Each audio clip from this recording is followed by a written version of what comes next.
Hello everyone, Zane here and welcome to another Final Fantasy XIV video.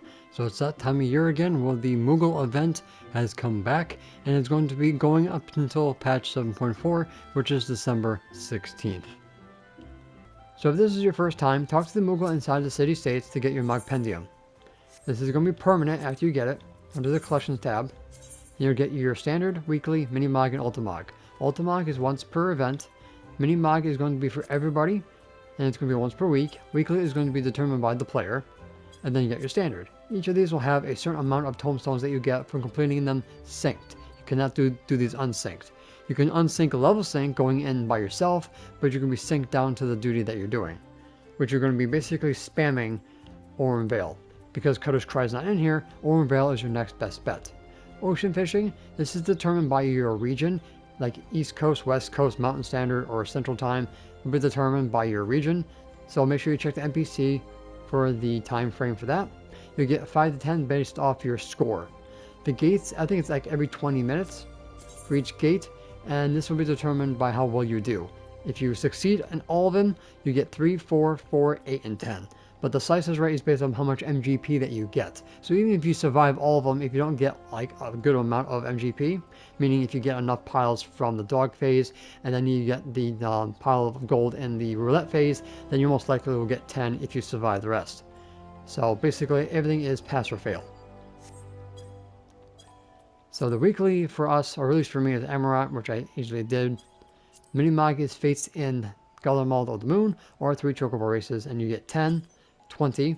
Then Ultimog is Mount Rakon, the variant dungeon, which is from Endwalker. After beating the 6.0 main story quest, go to Old Shore Land to unlock that. You can do the variant dungeons in any order you like.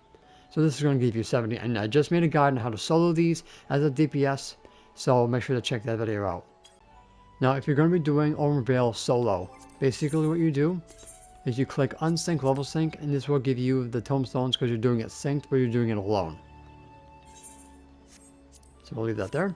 Now for the spells, I recommend doing this as a mimicry of a healer because you're going to need Gob Shield and Palm Cure to survive. Alright, Toad Oil is going to be for evasion up, Mighty Guard to reduce the damage, and Basic Instinct is to reduce the damage lost from Mighty Guard to 0. The dots, Mortal Flame, Nightbloom, or the Song of Torment for if you don't have Nightbloom. Missile for the first and second boss since they're susceptible to it. Ram's Voice and ultravibration to kill the Morbals to drop the wall that you will face. Jade Kick, Supranakha, Shock Strike, Feather Rain, Glass Dance, Sea Shanty, Be Mortal, you probably can skip it because you're most likely going to need a group to get that. Nightbloom, Breath of Magic, level 80 Blue Mage, you get that through the totem. Goblin Punch for your spam, Phantom Flurry if you have it. And basically that's all you basically will need to do this efficiently. So I need to put in also moonflute because this is going to be essential for the final boss. Let's see if I can find it here. So this is going to give you a gigantic buff, but you get pacified in the end. So the dots will tick even though the moonflute has fallen off because of snapshots. So that is going to be very, very important. You can actually final sting the Marble if you drop his HP low enough and then use whistle, moonflute, tingle, and final sting. Alright, so when we get in, quickly do Basic Instinct, Toad Oil, and Gobskin. So we're just going to skip all the enemies and go straight for the boss, and try to kill the boss if we didn't pull too many. Otherwise, we're just going to have to sack ourselves here.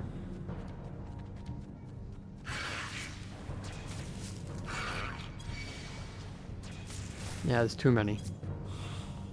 So we're just going to have them kill me. If you're with a group, your other group will continue where you left off, except do not attack the mobs.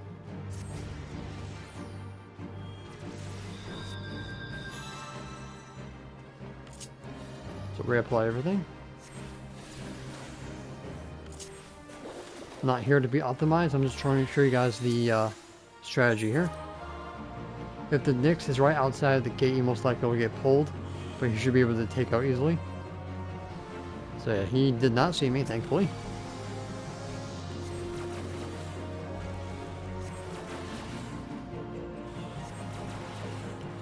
So basically you're just going to missile as much as possible to drain them. then with a shock strike or whatever kind of primal spell that you have to make it a little bit faster. Grab a fruit if you just get the debuff and continue on. You're going to ultra vibrate the marble to break down the wall. Try to kill the ceilings so they don't, spawn on you.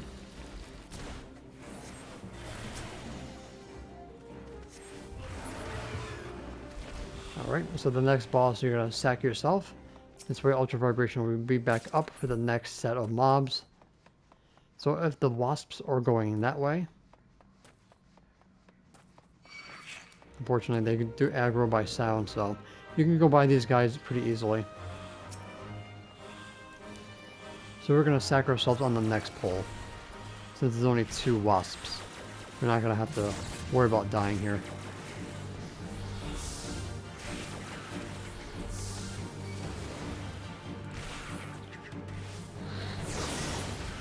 There you go. Grab your loot. And now we're going to sack ourselves here.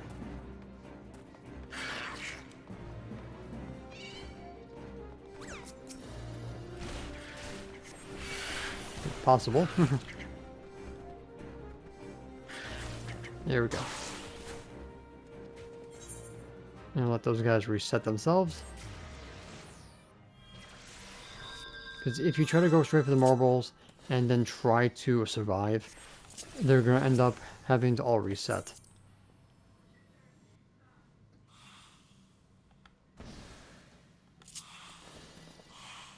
So they're going to reset there. You can do swift cast and then Ram's voice. That's where you guys can cut down on the time needed to cast it. Gobskin, so we actually can survive the pull. Again, you can just have one person sack themselves, and then the other 3 can go ahead and get to the boss. Oh, we got past them pretty easily. Alright, so here we go. Try to kill the ceilings.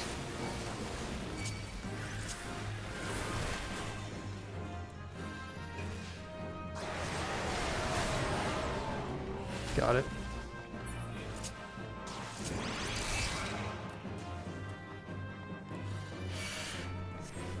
Got the cure off just in time so we continue to get to the boss so we can just skip right past everybody. Make sure you hit the boss. I believe you still get the shortcut anyway, but make sure you hit him anyway. Alright, now just sack yourself here. Let's go ahead and reapply your buffs. Alright, so you're going to do Whistle. Then you're going to hit him with Tingle. Moonflute. Triple Trident. Then with everything you got quickly. Swift Cast. Mortal Flame.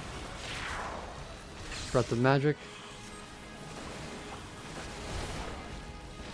And then the dots will tick. Now if all you guys do at the same time, this thing should melt pretty quickly.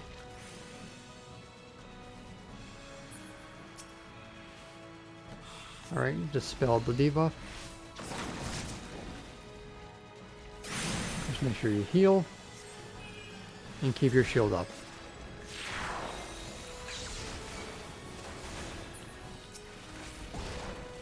And then all you need to do now is Final Sting. So Whistle. Tingle. Moonflute. And then Final Sting. And you should die pretty easily. So it took me 5 minutes and 50 seconds. Which, quite frankly, is a lot faster than when I originally did it, which was 7 minutes. So with a group of people, you can get it done twice as fast. Just sack yourself, have the other 3 go to the boss, and then teleport in. Simple as that. So you do that in between the 20 minutes for each gate that comes up in the gold saucer. Or you guys just spam it with your group of people. So now let's go over the loot that you guys can get. So if you're an earring collector, you got the boots earring, you got the pork seat earring. If you want your Warrior of Light Grieber, get it now while you can. You have the sweat emote, You have Chinoose's hairstyle if you want. Don't be afraid. That's the equestrian roll Tinkerbell. This is from the special fate in the Tempest. Just easily get it through here with 30 tomestones. Red Mage Barding is from Eureka lock boxes. You can get it here. Parasol, I think this was from the Ishkar Restoration. You have the pajamas. MGP tokens, if you need MGP, this is the best time to do it. These guys will give you 50,000 each. You have the Laurel, which is from the Sylph tribe. The Epst from the Shahagan tribe. This is Shinryu's fife. This is Byaku's fife. Here's some housing items. Skip those completely. Shahagan minion from the Beast tribe. You have the Warg set from the Grand Cosmos. This is what I would spend mine on for Grand Company Seals for my Duckbone Iron Man challenge. You have the maps. You have one from, what was it, Endwalker that does the ones from Elpis, and the other one is normal. These two are from Shadowbringers and Stormblood. Riding maps, which you can basically get through the Allied Seals. Triple Triad cards if you want to get those. Pretty easy. The Griffin is through Centurial Seals. The Hobgoblin is through what was like an adventure, which you easily get them here for 5. The Onslaught Orchestrion Roll, and then of course these stupid Job Mastery Prisms if you just want to get rid of your tomestones. Okay, that's all the stuff that you guys can get with your tomestones. So if you want the earrings, that's 100 and that is 50, but I definitely will get the mounts first if you need them. Alright guys, so that is pretty much going to be it for this video. Thank you guys so much for watching. Don't forget to check out the rest of my channel for more Final Fantasy XIV content, and I will see you guys in the next one, and I have an S rank to go kill. Have fun farming. And that's it for today's video. Thank you guys so much for watching. Don't forget to leave a like, comment, and subscribe to my channel if you're new for more Final Fantasy XIV content and help with the YouTube algorithm. If you guys want to support my channel even further, consider becoming a YouTube member, Patreon supporter, or help me on Ko-Fi. The links for those will be in the description down below, as well as my Discord. And the extra special shout out to the members on screen.